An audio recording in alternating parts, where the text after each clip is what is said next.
How Jesuit-educated Joel Caston became the first person to win an election from jail. Joel Caston does not like to be idle. Waking at 4:45 a.m. most mornings, he is an avid practitioner of yoga, a self-described hyper-polyglot. He has taken on French, Spanish, Mandarin and Arabic, a Christian worship leader and a writer who just finished the first draft of his memoir. He is also the first person in Washington, D.C., to win elected office while incarcerated. On 29th June, Mr. Caston made history when he was sworn into the Advisory Neighborhood Commission in Washington's Ward 7, where he will represent constituents in the D.C. jail, as well as residents in a nearby women's shelter and a new apartment building. Mr. Caston's achievement may be unique in the United States. According to Mark Howard, a professor of government and law at Georgetown University and the director of Georgetown's Prisons and Justice Initiative, incarcerated people have the right to vote only in Maine, Vermont and the District of Columbia. With enfranchisement comes the right to run for office, and Dr. Howard does not know of anyone else who has won elected office while incarcerated. It's such a rare phenomena. Even to be able to vote, he said, which makes Mr. Caston's election all the more noteworthy. Mr.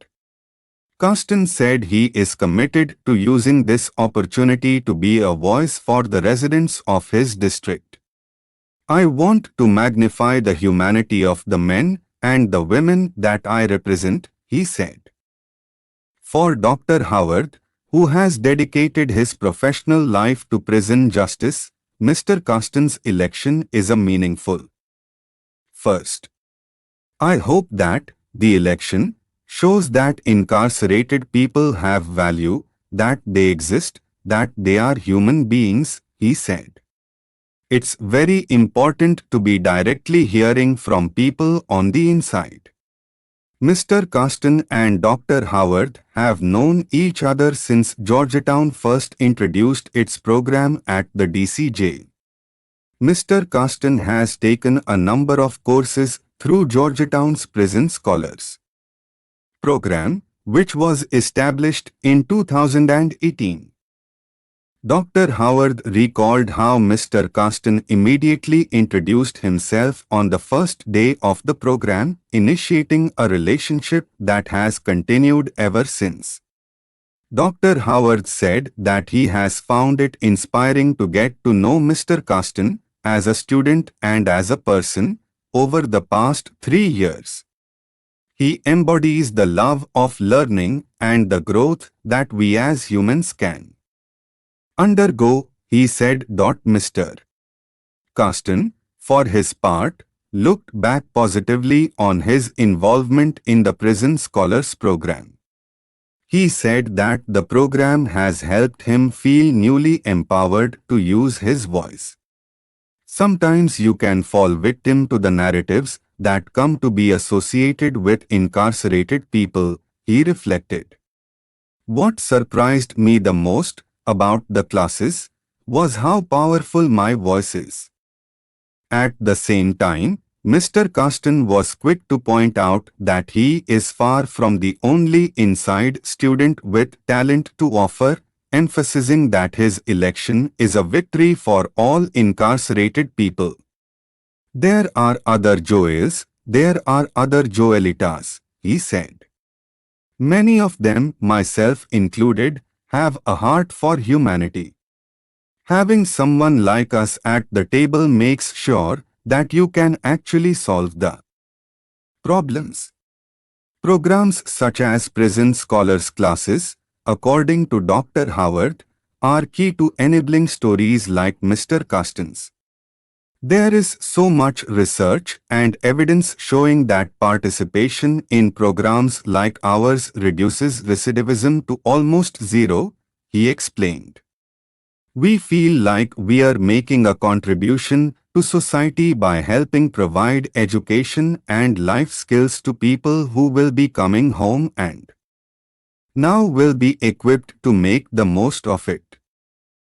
Mr. Caston's election may be unique, at least for now, among PJI participants, but his experience of the program's personalist approach is not.